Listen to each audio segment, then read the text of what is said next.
Narasimhaya.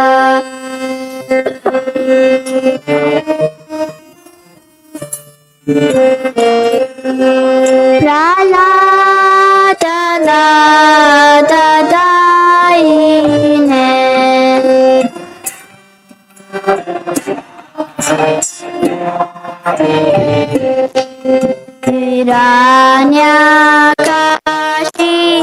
Hiranyakashipurvaksha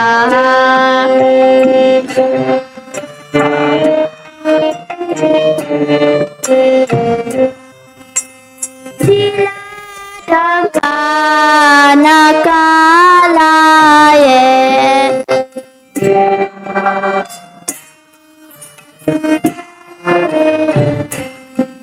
Ito Narasimha Parato Narasimha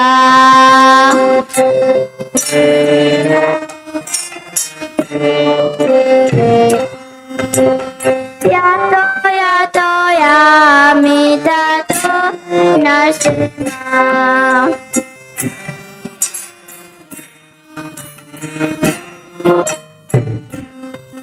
Bahir Narasimha Hridaya Narasimha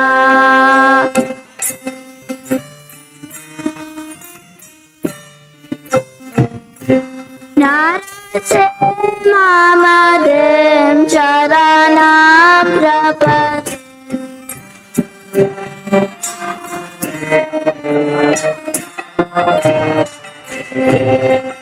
Javakara Kamalavare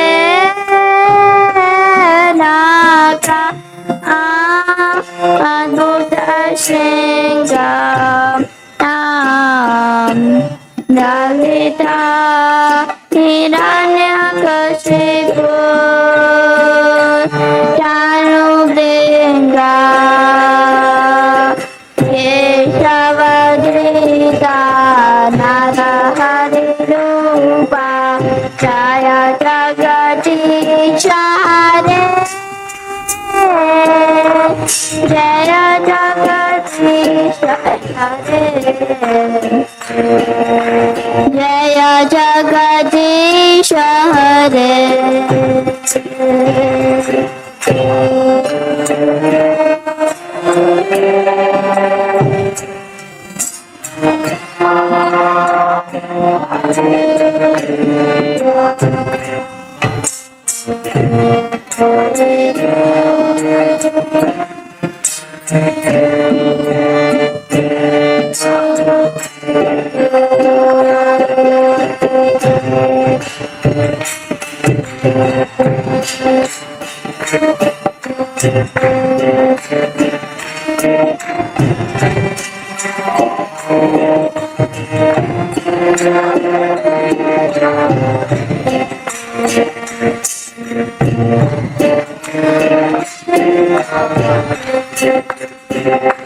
Jaya Narasimha Jaya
Narasimha Bhagwan ki, Prahlad Maharaj ki, Srila Prabhupada ki, Gaura Premanande.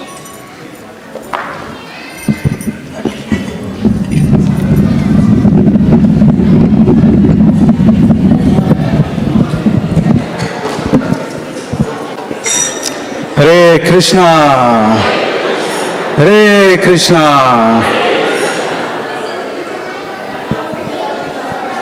I would like to thank everybody for joining us today at ISKCON Naperville for the Sunday Feast program.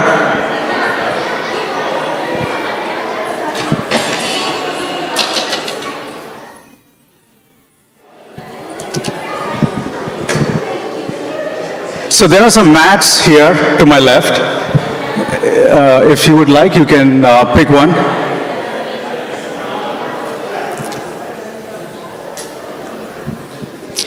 So today is again a special day. We have a very esteemed personality visiting us, His Holiness Romapada Swami, who has been a pillar of establishing this community. So again, very excited and happy to have your presence here, Maharaj.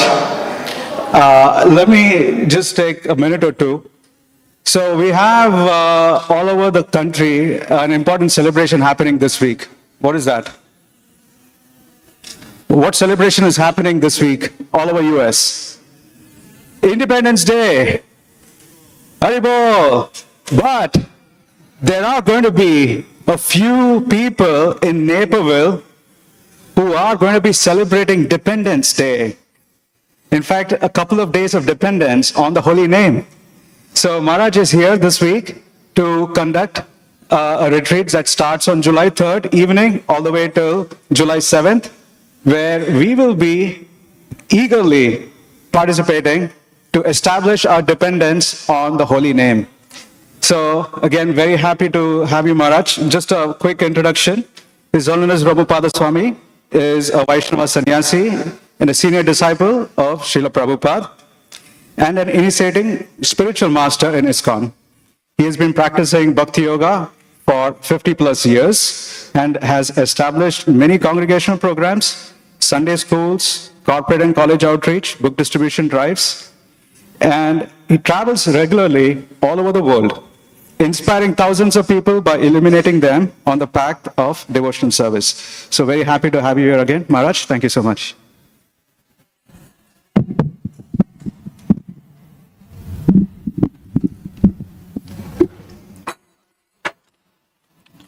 There may be new people in the audience, so I'm going to pull up Jai Radha Madhava.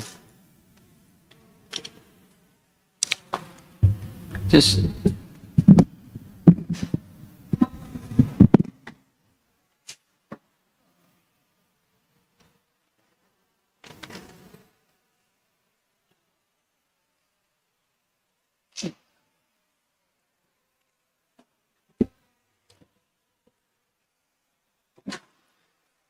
Jaya Radha Madhava Kunja Vihari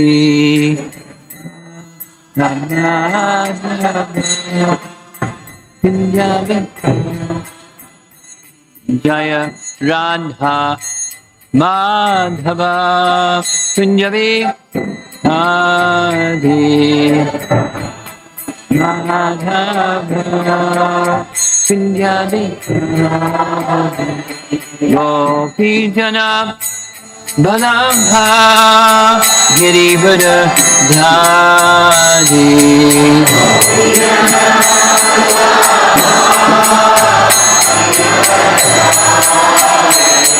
Gopi Jana Balabha Girivara Dhari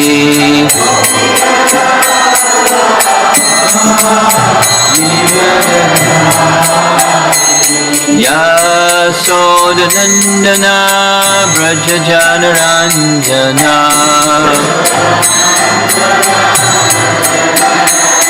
Yasodhanandana Brajajanaranjana Jamanati Ravana Chari Yamuna Tiravana Chadi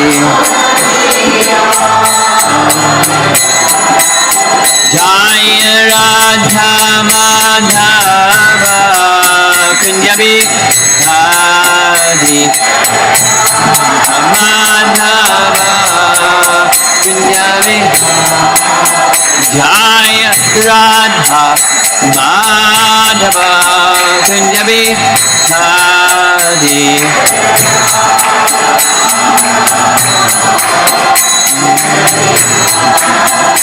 Gopijana Balabha Girivada Dhadi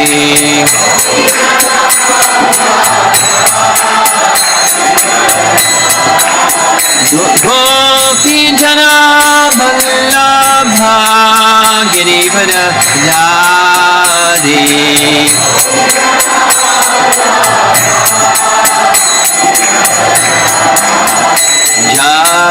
Jasodhanandana Brajajanarandana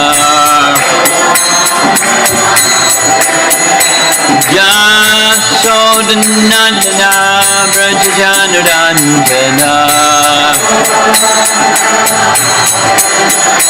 Yamuna Tiravana Chari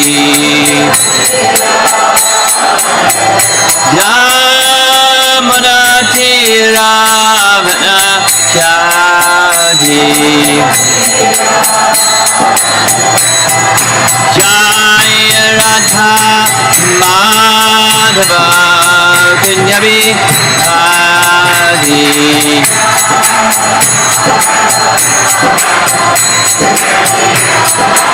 Jaya Radha Madhava Kunjabi Hadi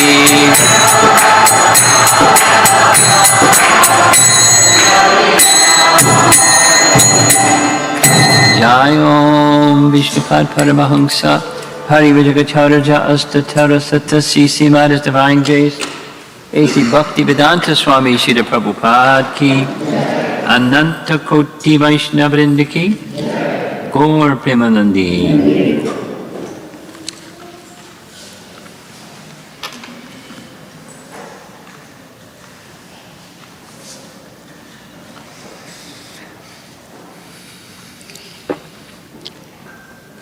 Ganga Narayan, I want to compliment you for your creative introduction.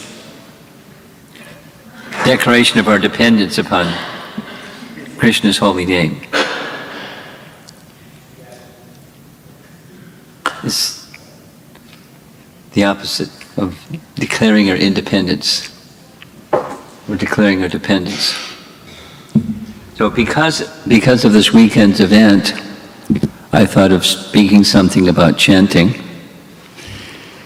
And because the audience, I'm assuming there's some newer people, so I'll try to do something that's a little bit of a educational as well as introductory topic. You'll see in the title slide here, there's upadhis.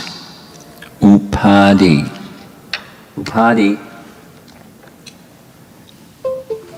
We'll give a nice Sanskrit definition or classical definition in just a moment, but in simple language, it's a designation that's not really who we are.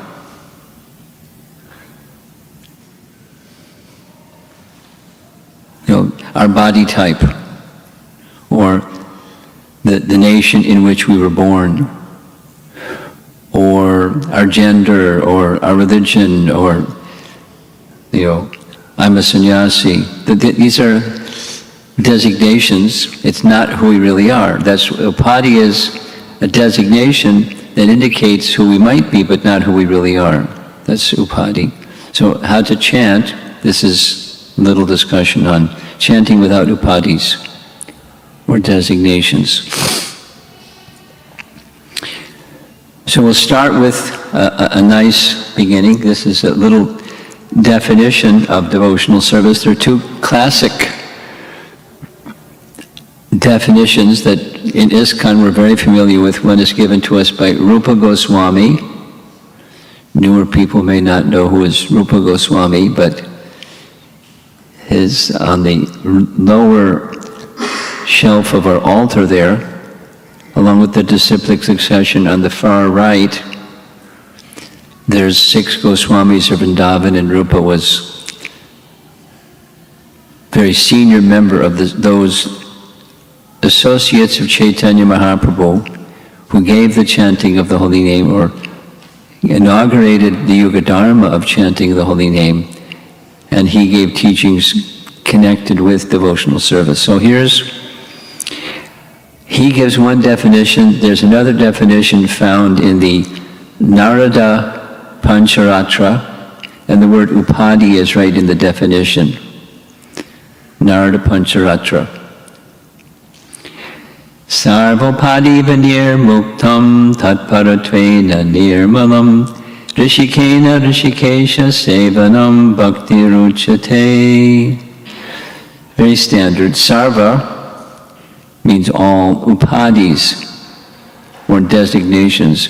Vanir muktam, or one is no longer identifying with those upadhis, or is liberated from those upadhis. And in that state of consciousness, we'll go through the word for word shortly. Rishikena Rishikesha Sevanam, that's bhakti. But there's a qualifier without upadhis, where Rishikesha is the Isha of the Rishikas, the master of the senses. That's Krishna. He's Rishikesha. And with our senses, our Rishikas, we engage in the service of the master of the senses, Rishikesha, Sevanam. So bhakti, uchate, it is said that bhakti is engaging with our senses in the service of the master of the senses without upadhis. So here's a definition or translation given to that verse found in Chaitanya Charitamrita. Bhakti or devotional service means, definition, standard definition. It's a good one to learn if you haven't already learned it. Bhakti or devotional service means engaging all our senses in the service of the Lord, the Supreme Personality, Godhead, Master of all the senses. So the last thing has gone in the front part of the translation. When the spirit soul renders service to the Supreme, there are 2 side effects. One is freed of all material designations, and simply by being employed in the service of the Lord, one's senses are purified. Tattvaratvena nirmalam, that's the middle portion. So here's the word for word. The first line, sarva upadhi vanir muktam. Free from all kinds of material designations, or free from all desires, except one, rendering service to the Supreme Personality of Godhead. Tat paratvena, this indicates intention, with the purpose or intention, singular purpose or intention, is serving the Supreme.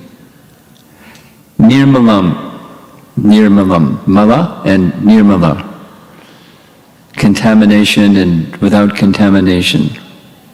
And then contamination, very conveniently Prabhupada has added these 2 things that are in Rupa Goswami's definition. The contamination of jnana and karma, fruitive activity, karma, or doing something to get something, kind of a purpose, or by speculative philosophy, jnana. So, nirmalam, tatparatvena, singular purpose of serving the Supreme without these 2 contaminations, nirmalam. Rishikena rishikesha, purified senses free from designations, and the Isha of Rishikas, master of the senses. One is to render service, to satisfy his senses. Bhaktir uchate. So definition.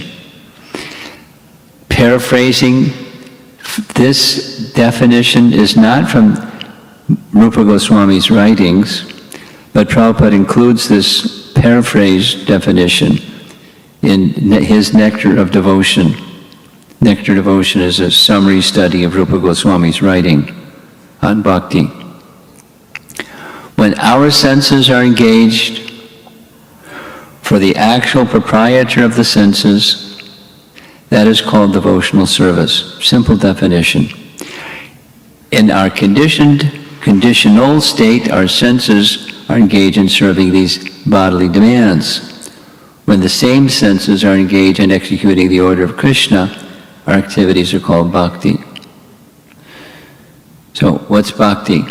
It's a process by which one can become free from designations and engage in service without those designations, serving the master of the senses. One can become freed from upadhis, devotional service without upadhis, by definition. So here's a reference found in Srimad Bhagavatam, where Prabhupada is simply saying the same thing in different language. When the living entity is covered by the upadhi or designated body, he sees differences. Exactly as one sees differences in reflections of oneself in water, on oil, or in a mirror. So then he explains modes of nature. When something is reflected on the water, it appears to be moving. When that same something is reflected on ice, it appears fixed. When it is reflected on oil, it appears hazy. The subject is one, but under different conditions it appears differently. When the qualifying factor is taken away, the whole appears to be one. In other words, when one comes to the Paramahamsa or perfectional stage of life, by practicing Bhakti Yoga, he sees only Krishna everywhere. For him, there is no other objective.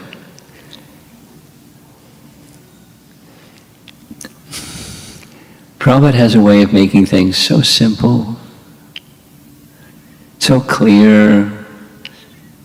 Even when there's complexity, it's listen carefully or read carefully and it becomes really clear.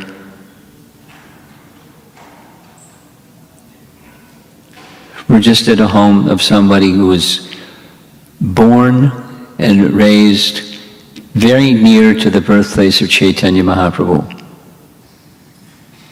And this very nice devotee said when she grew up, she heard all about Lord Chaitanya, his pastimes, and this and that and the other thing, and never really understood it all. Hazy, at best. And then she came to America, and she met Prabhupada's books and Prabhupada's devotees, and then it started to become very clear.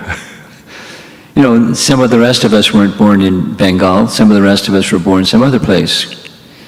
And, you know, for us it was whatever it was. For me it was another reality, another world, another, you know, but, you know, very interesting. But it makes things very, very clear. Prabhupada's, the Vedas are clear, but the rendering of the Vedas is not always so clear. Even when you're born in a special place, it may not be so clear to you. So, by good fortune, we have transcendental literature that's clear. Here's a very simple definition of upadhi, because our topic is chanting without upadhis, or striving in that direction. A superimposition, which apparently, but doesn't actually, limits and defines an object. Clear? A limiting or restricting factor. These are just like dictionary definitions. For example, so here I'm going to show you some nice images. I like images. The redness of a translucent crystal placed beside a red rose. Okay, here's a translucent crystal. And here's the same translucent crystal placed beside a red rose. It's called an upadhi. Translucent crystal is translucent, but if it's placed by a rose, it's going to look reddish, at least, if not like a rose. So that's upadhis. Or here's another visual. Pardon me, but I like visuals. It helps me understand things and explain things. So look, it's a full moon. But it's not completely clear because the sky's not completely clear. There's some clouds in the way. But wait a little while and it gets more cloudy and less clear. It's the same moon, and a little further away with other trees and other things in the way, it looks a little different, but it's still the same moon. So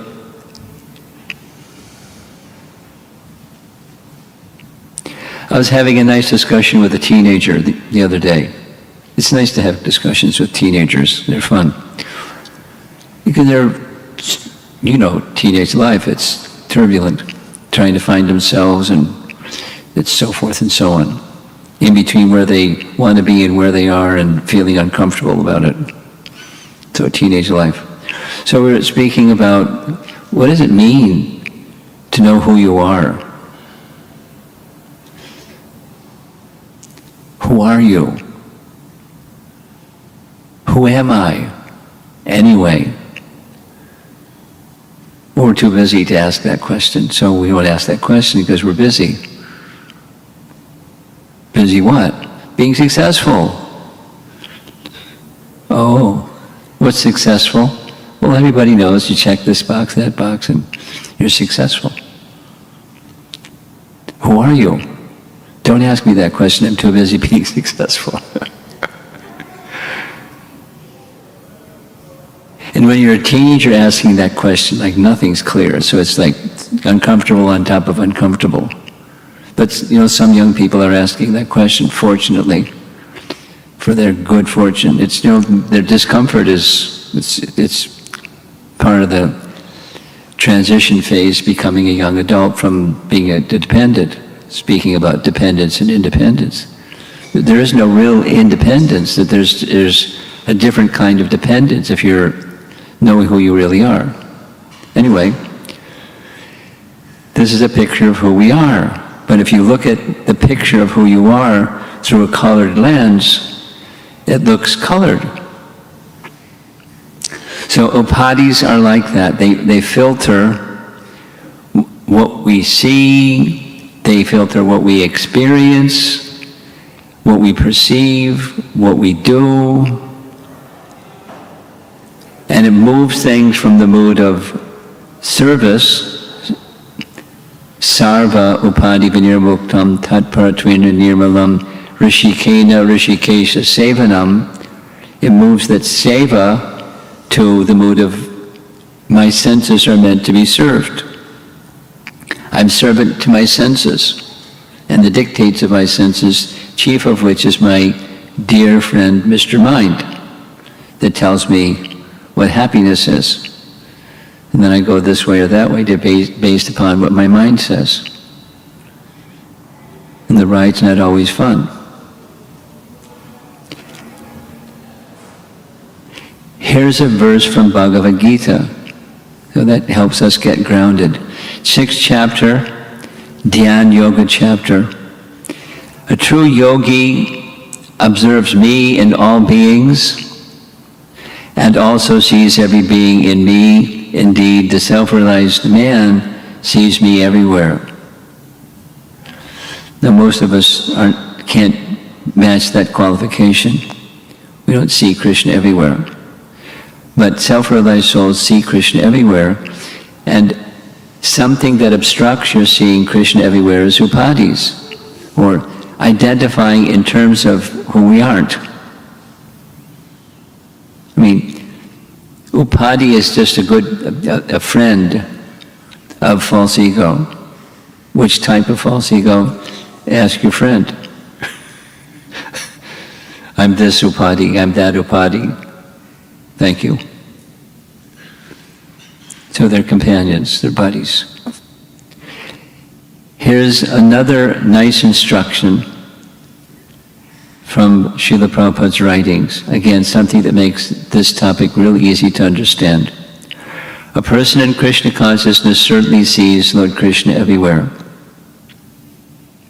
And he sees everything in Krishna. Such a person may appear to see all separate manifestations of the material nature, but in each and every instance he is conscious of Krishna, knowing that everything is the manifestation of Krishna's energy.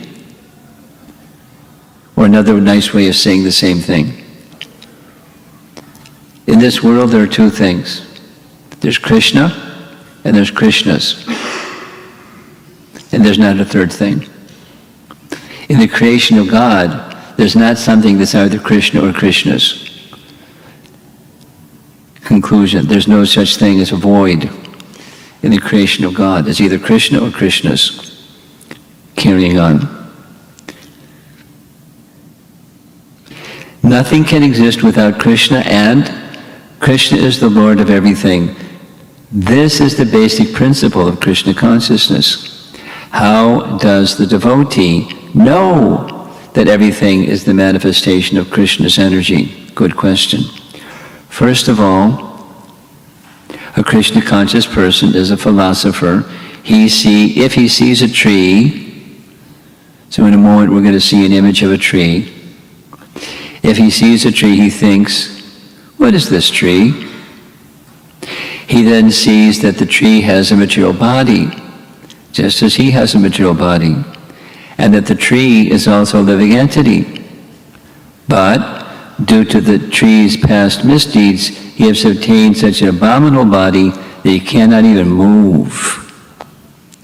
The tree's body is material energy, and the devotee automatically questions, whose energy?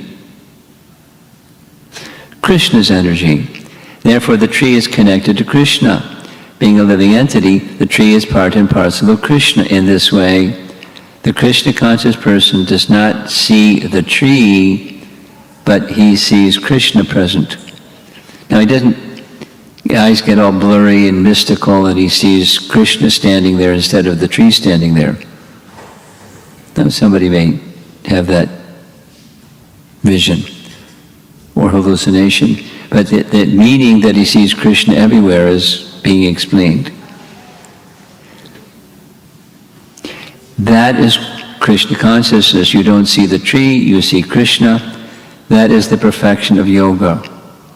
And that is also samadhi. So here comes Mr. Tree. And look how big this tree is. Look at how small that horse and the person riding the horse are compared to the tree. It's a really big tree.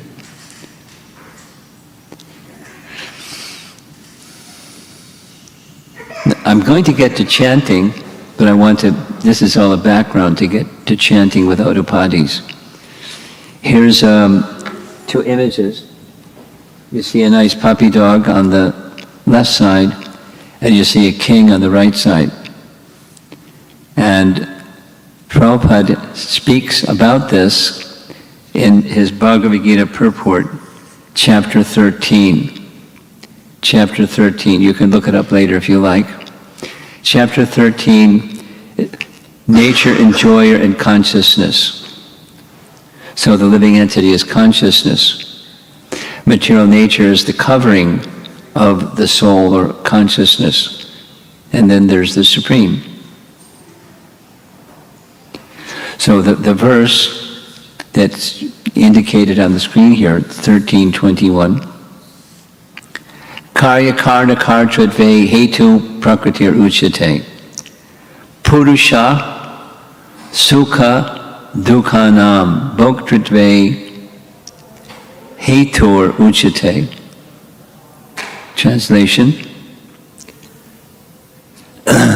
Karya, Karana. Nature is said to be the cause, Karana, of all material causes and effects.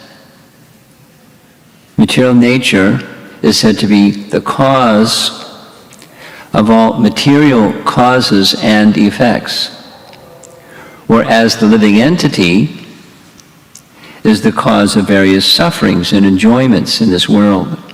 The sufferings and enjoyments in this world are illusory sufferings and illusory enjoyments, but through that lens of upadhi, it looks like happiness or it looks like distress. You know the saying, one man's food is another man's poison?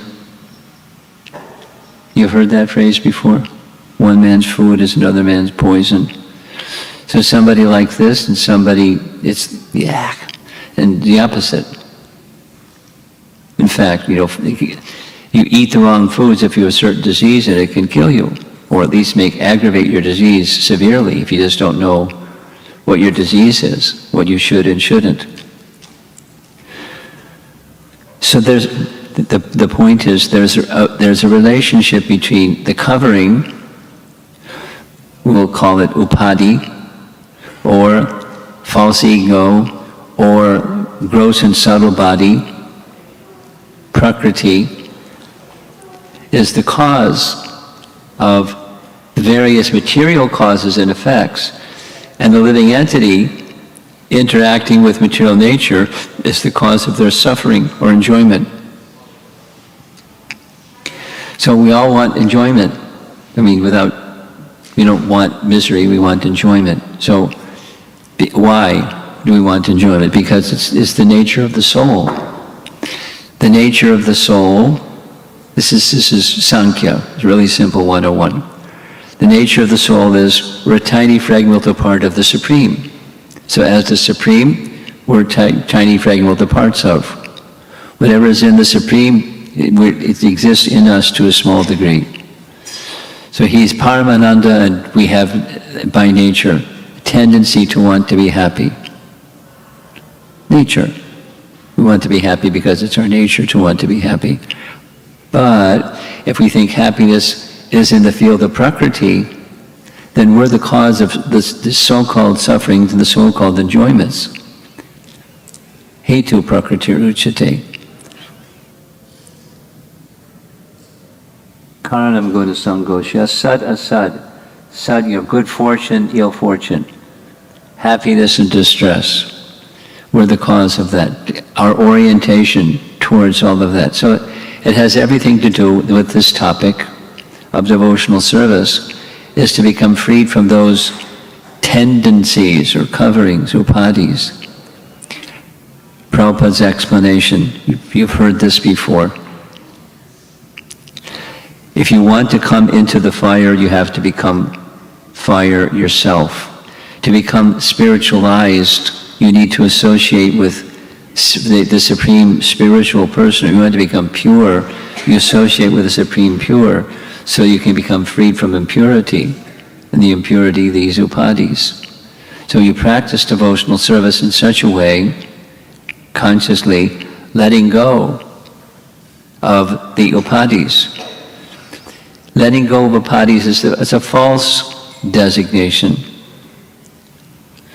We accept designations. I'm a sannyasi. There's certain things that I'm supposed to do and certain things I'm not supposed to do. And if I act outside of that, it's a black mark on the sannyasa ashram. And so forth and so on. There are things that are recommended for each of us. We abide by them without identifying, that's me.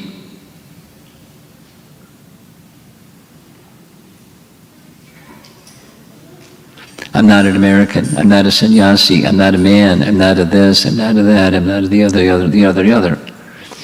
I abide by standards given in Scripture and confirmed by my spiritual master that I should live my life this way. And so I live my life this way. But the identity is yet another thing, the who am I question. Here's another little statement on upadhis, and then we'll move to chanting. A devotee cannot be of bad character because Krishna is para Brahma, para Dhamma, pavitram. Pavitra means pure. So impure cannot approach him. That is not possible. If you want to enter fire, you must be fire. And if you're not fire, then you will burn. So first of all, we have to revive, because Krishna, the example is given, that Krishna is the big fire. We are sparks of fire. We are also fire, very small. The sparks of fire can play, can remain within fire, and it's beautiful. Then he makes a sound when the sparks leave the fire. There is a spark. You've seen while fire is going on, it's very beautiful, and as soon as this phat falls down, separated from, it is extinguished. No more fire. It is black charcoal, that's all. So if we want happiness, then we have to dance with Krishna. But you cannot dance with Krishna if you are not pure. Krishna is pavitram, paramam, bhavan. Pavitra means the supreme pure. If you want to take pleasure in the company of Krishna and dance, rasa dance, then you have to become pure, purified. That is sarva upadhi vinirmuktam, to be free from all designation. Narayana, Parayana. Narayana society or Krishna society, same thing. He's speaking on some verses from the Bhagavatam. So the process of chanting without upadhis starts with chanting with upadhis, because we have designations, we have misidentifications with who we are and what happiness is and how do you get to happiness. So that's where we start, all of us, without exception. Even the best of souls have some conception that's not per se Krishna's recommendation. So that's where we start. And then we take up chanting. And by chanting, then purification can come. In the same chapter as that verse that I spoke from, Sarvopadi Virinirmuktam, same chapter, same section of Chaitanya Charitamrita. Here's another very nice verse. Now this is about chanting. Atak Shri Krishna Namadi Nabhavid Grayam Indriyai Sevan Mukhihi Jivadau Swayameva Sparatyada. So Namadi, beginning with Nama. Shri Krishna Nama, beginning with Shri Krishna Nama, etc. Adi. Material senses cannot appreciate Krishna's holy name. Form, qualities, and pastimes, that's the Adi. When a conditioned soul is awakened to Krishna consciousness and renders service by using his tongue to chant the holy name and taste the remnants of the Lord's food, the tongue is purified and one gradually comes to understand who Krishna really is. Sounds pretty easy. Piece of cake. Who wants a piece of cake? I'll take 3 pieces, please. So there's a requirement. There's an activity, but then there's the upadhi part, the letting go of the upadhis. Now it's not, our business is not upadhi nivritti or anartha nivritti. The process is bhajana kriya. The process is hearing and chanting in the association of hearers and chanters, just like what we're doing, just like what our temples are for, what we're doing right now, hearing and chanting. And gradually, It's a fact. The principle is the name is pure, and we're not there yet. Although the soul is pure, the soul is covered with designations and other stuff. So how does the covered soul become freed from covering? By contacting that which is pure. It's really simple. We become purified by contacting the Supreme Pure, and the holy name is Abhinatvam Nama Namino, is completely pure.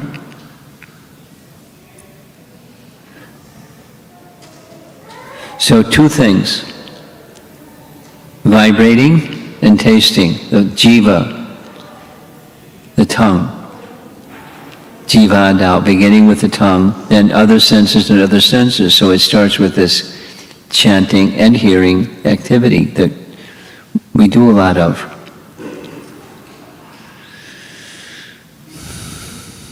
By design. The Vedic process of purification is sound. So we vibrate sounds and we hear sounds, and then we vibrate the sounds we hear, and we carry back and forth.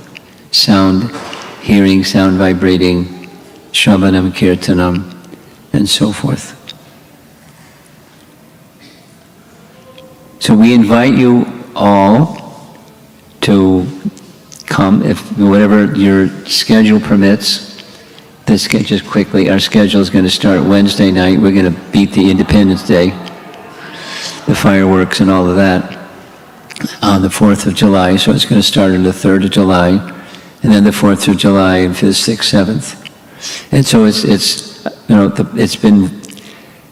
we've been through at least 10 different versions of schedule, and different. So we spent a lot of time trying to create an experience for all of you with kirtan and everything, so that at the end, those of you that participate to whatever degree you can, there's some purification through teachings and the chanting of the holy name, and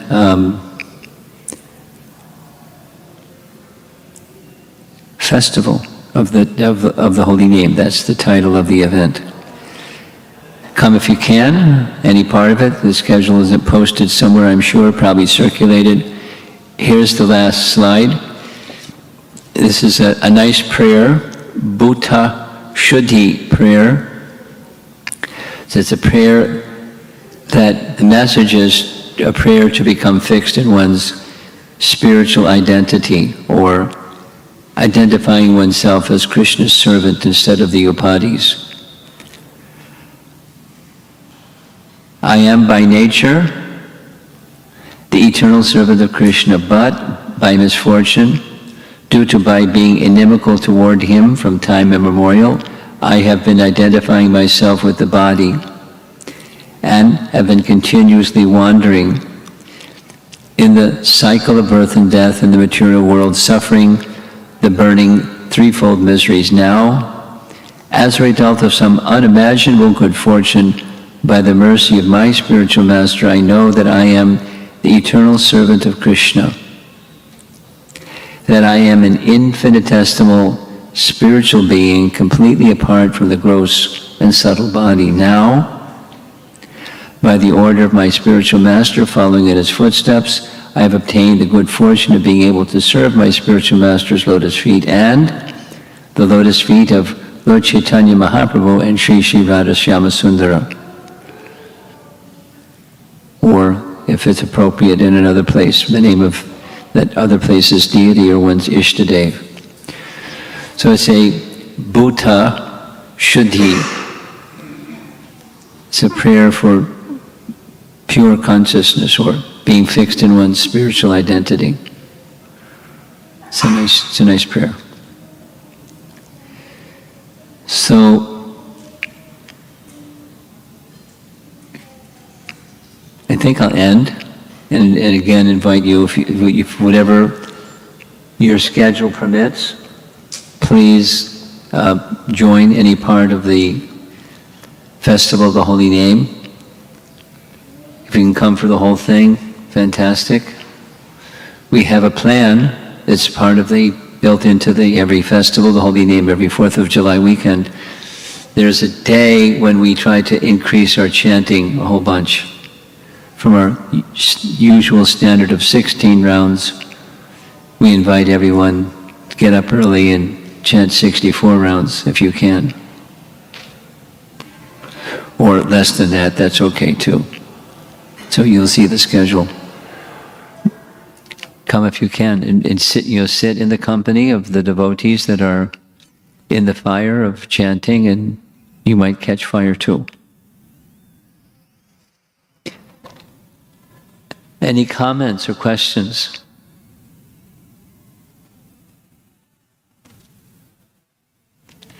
Yes.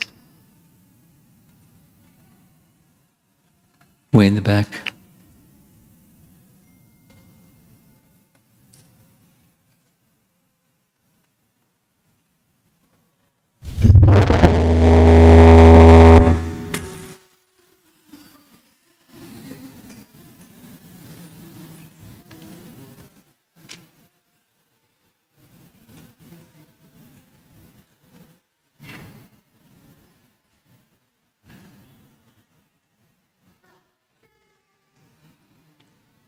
Technology is great when it works. And when it doesn't work, it's something else.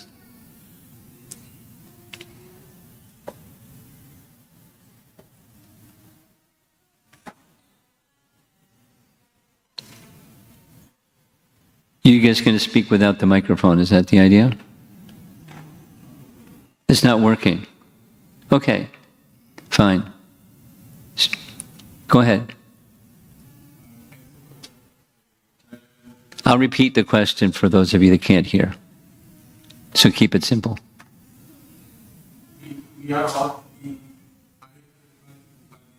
Yes, we all have upadhis.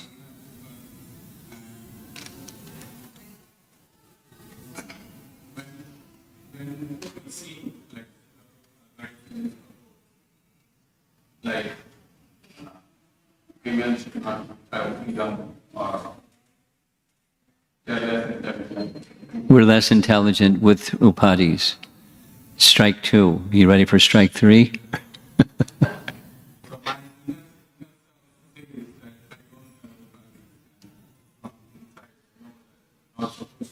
The less intelligent self says, I don't have any upadhis, and the more intelligent self says, I certainly do. So now what?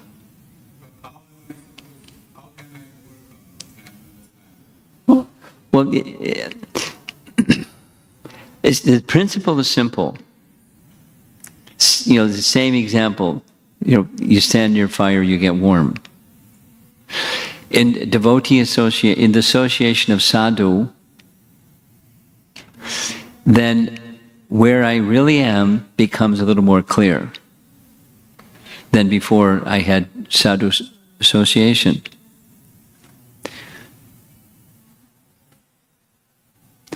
It's a practical experience for everyone that's in this practice stage, the sadhana stage or practice stage of bhakti.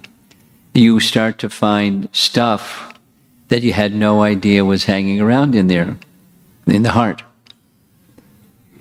Like lots of stuff. We may know some things, but not like what happens when you start cleaning.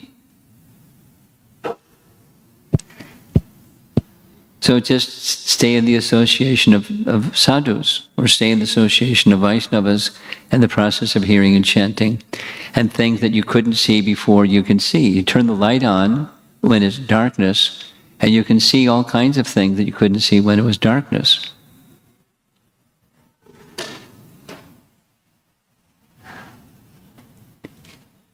Here's Prabhupada's example. When you go into a room or a house or someplace that hasn't been cleaned in years and years and years, and you start cleaning, what happens? Dust is flying all over the place. And it's maybe like difficult even to breathe because it's so dusty. But keep on cleaning and keep on cleaning and keep on cleaning, and gradually the place becomes clean. And when it's clean, then it's inviting. But in the process of cleaning, you can see, wow, this place was really neglected for a long time, and it's a mess. which you didn't really know until you started cleaning.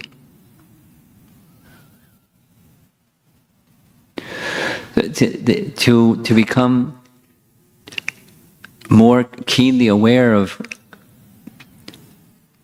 what our situation is, take up the means of purification and it'll become clear where the purification isn't, where the purity isn't, and where some attention is needed. But here's the but don't just become fixated upon where the place is that's not clean. Rather, remain focused on that which is pure. You keep going towards the light and things get brighter and brighter. Don't be focused on, here's some darkness over here, there's another darkness over there. So stay with the process of purification. So that's the recommendation, given the scenario that you described. And it's all of us, not just you. The process of self-realization is remembering that which we have forgotten.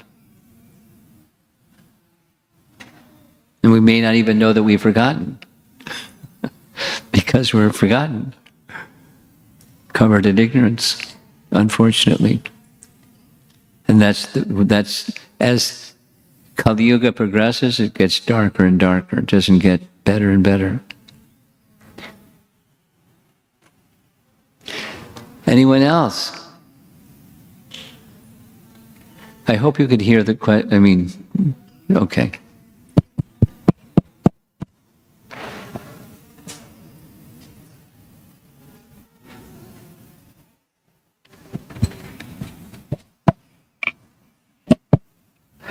Maharaj, you gave some. Hey, it works.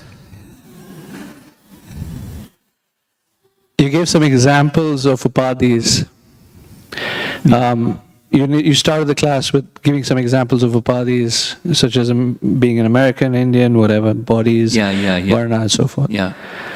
I was thinking more about, upadhis that we might be carrying, and I have a few questions around that. For example, the sense that to identify oneself as a struggling sadhaka, is that an upadhi? No. That's a process of purification. But that's not an upadhi. It's a stage of, it's something else. It's a stage of purification. It's not specifically an upadhi. That's not what upadhi means. Should I go back to the dictionary definition of upadhi? You want to go there? Sure. A limiting or restricting factor, a superimposition which apparently limits or defines an object.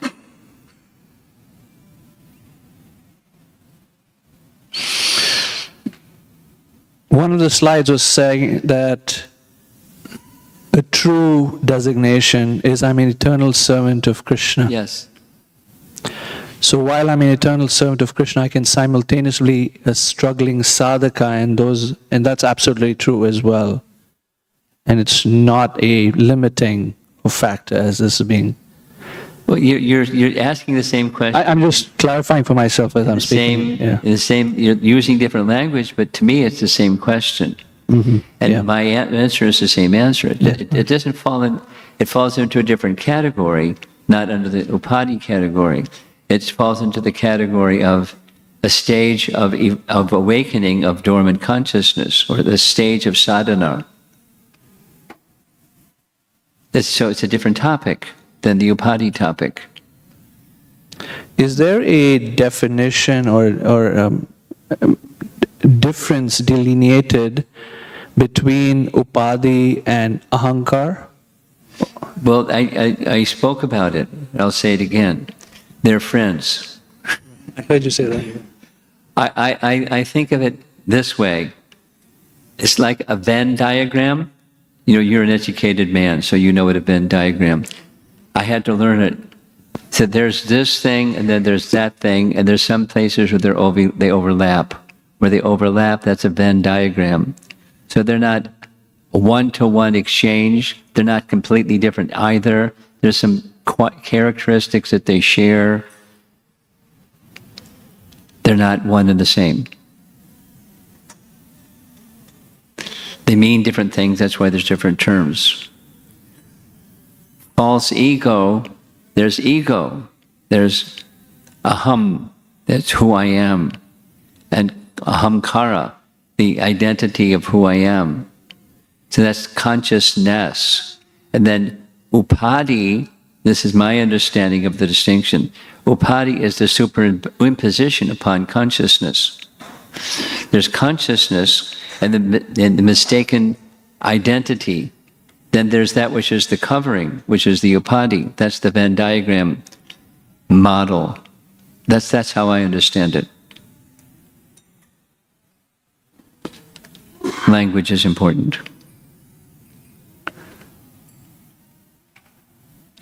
Another, very good. Hope it doesn't explode this time. You have to press that little magic button. Maharaj, in the previous example that you gave, that while I'm cleaning the house, there's a lot of dust is coming. What? Which example? When you said that when we clean the house, a lot of dust Yeah, comes. that one, okay. So while I'm cleaning the house, if the dust is so much that it overwhelms me and I have to leave the house. Okay, we'll let it settle and come back again. So what am I supposed to do? Like in that? Leave it, let it settle and come back again, or wear a mask or something. If you're feeling overwhelmed, then you pause. I mean, the example, that specific example, is an example that Prabhupada gave to a temple president. I'll give the example. The temple president, his name was Karandar. He was the president of the Los Angeles temple when Los Angeles was Prabhupada's Western world headquarters. It's where he established the BBT, and a nice temple, and it was fantastic deity worship and book distribution and rah. Western world headquarters. And Karandar was the temple president as all of this started growing and growing and growing. So he's the one that said to Prabhupada, before I was a devotee, I felt more peaceful. And now, my mind is so disturbed, so many things. And then Prabhupada gave this example. When you go into a place that's not been cleaned for a long, long time and you start to clean, there's dust flying all over the place. That's what he was experiencing. So in other words, Prabhupada was also doing so many things, but he was always peaceful because he was pure. He could discern, he could decide, he could, process many things without being disturbed. Dhiras tatra namuyati. So you're back to your question. What happens when you're feeling like I'm getting overwhelmed? Now, Prabhupada didn't tell Karandar, pause out, you can check out being the temple president for 6 months and then check back in with me. He knew the devotee, and he encouraged him the way that he encouraged him because he knew the devotee. So some of us may need, not necessarily you need to check out, but at least enter into a mode of goodness space where you're reflecting rather than doing, assessing who you are, what are the resources or the Krishna Shakti empowerments that you draw upon. How can I strengthen those Krishna Shakti empowerment sources? How can I improve my sadhana? How can I, get strength to not feel overwhelmed? But literally pausing for some time is sometimes that's done. For you or for any one of us, it's doable. And otherwise, there are other models to look at. Just step back.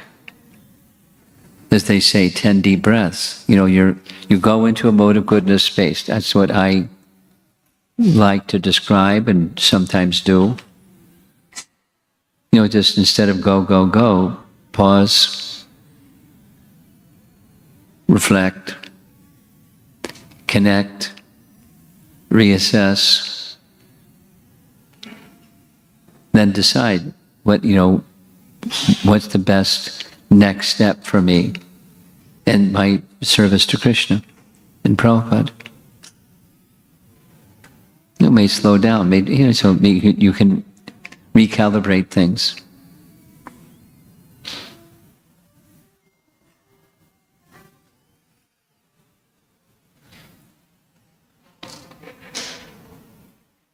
It's good to have sadhu sangha. You go to persons who you feel close to.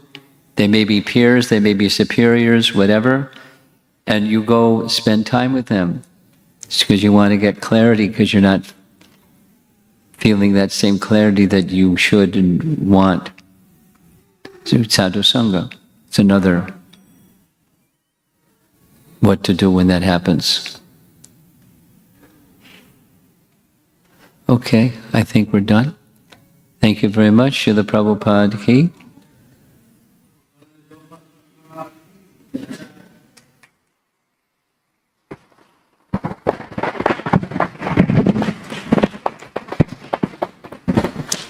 Thank you, Maharaj.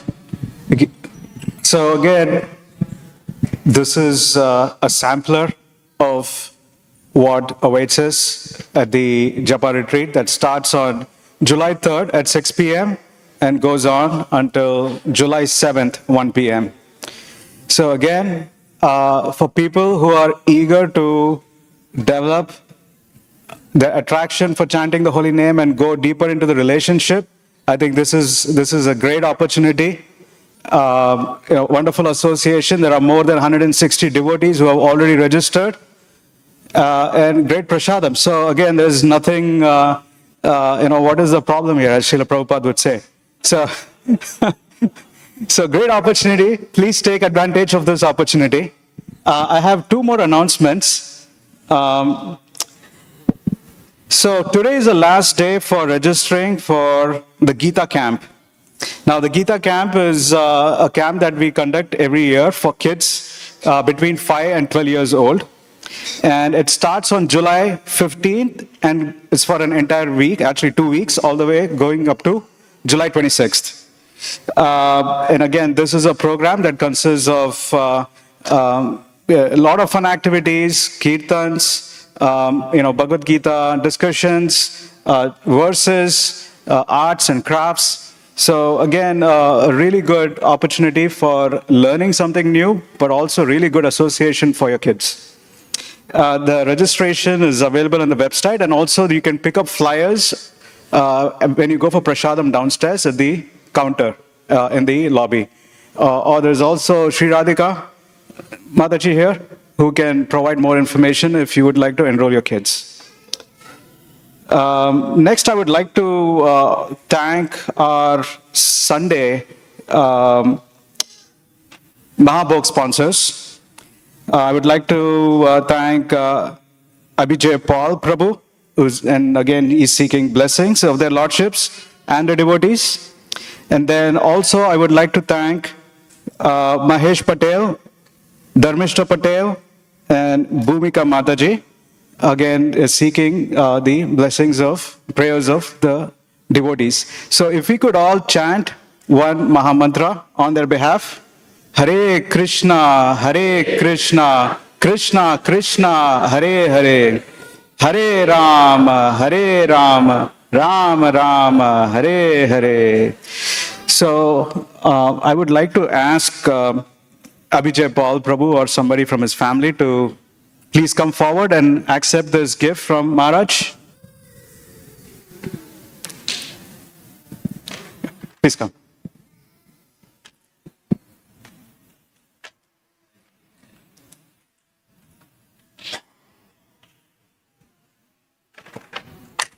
Very well.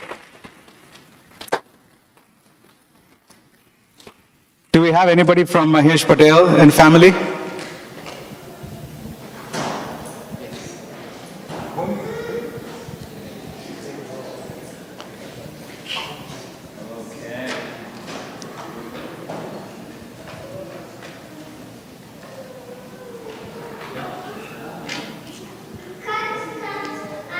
Again, we would like to thank these devotees. Thank you so much for sponsoring.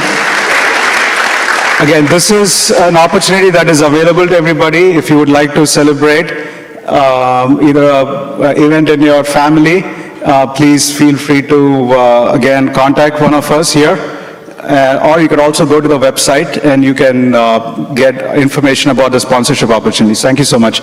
Now, the next most important event is also Prasadam, which is being served downstairs, but I have here Shyam Prabhu wants to make an announcement. Hare Krishna, we forgot to ask if anybody here coming first time. Can you raise your hand? We see a lot of new faces. Please raise your hand if anybody is visiting temple first time. All right, I see some hand over there, there. All right, please give a big hand to all these devotees who came today. Thank you so much. So every Sunday, those of you coming first time, our program starts at 5 o'clock. We have varieties of services, including Govindas and book table and everything. So please take time. If you need any help, we are here to walk you through. So once again, thank you so much, and we'll see you all this time, not next Sunday. This time we'll see you on Wednesday. Hare Krishna. Have a wonderful time.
Hare.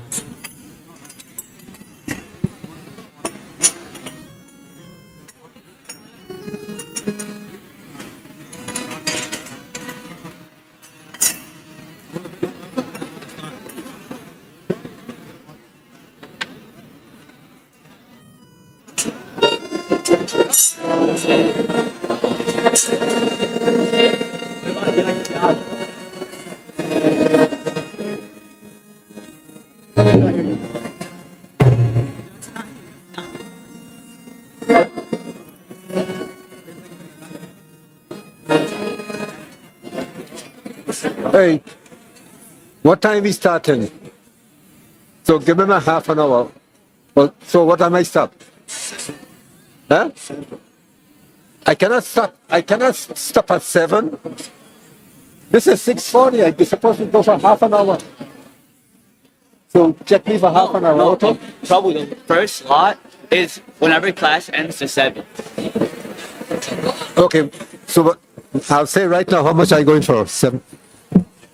I chanting half an hour. Okay?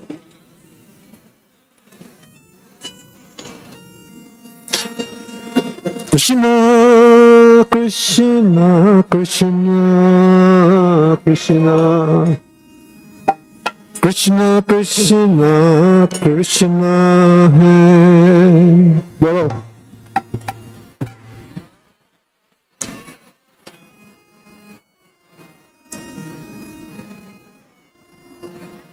Krishna, Krishna, Krishna, Krishna. Krishna, Krishna, Krishna, Hey.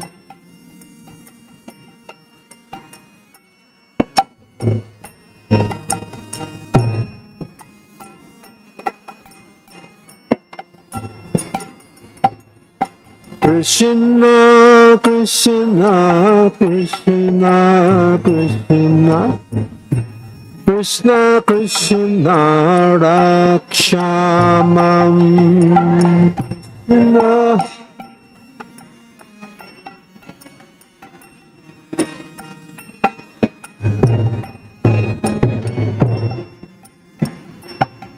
Krishna, Krishna, Krishna, Krishna. Krishna, Krishna, pahi mam.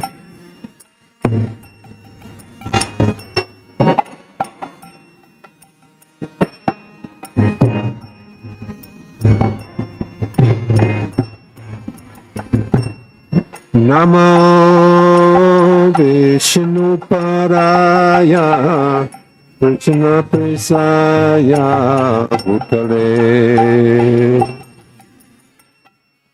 Srimati Bhaktivedanta Swami Iti Namine.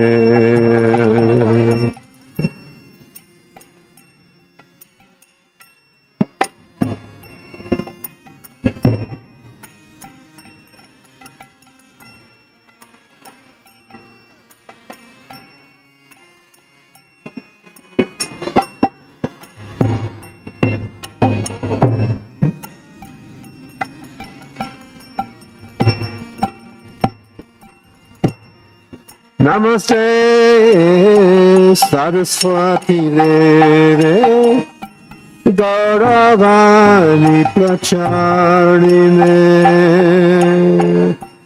Devi Sesha Sunyavare Paskatari Satarine.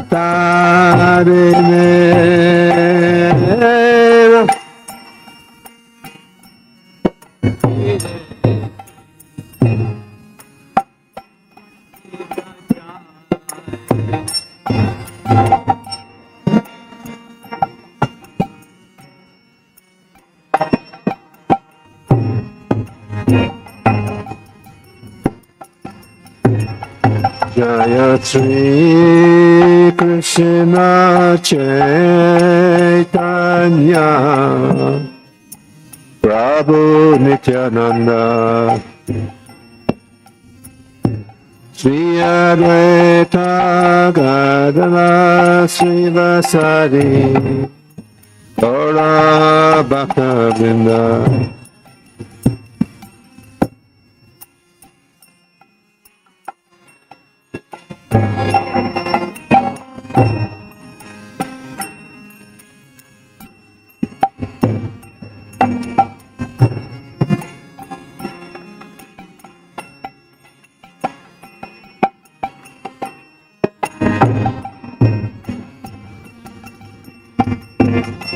Jaya Sri Krishna Chaitanya Prabhu Prabhu Nityananda, Sri Advaita Gadadhar Srivasadi Gaura Bhakta Vrinda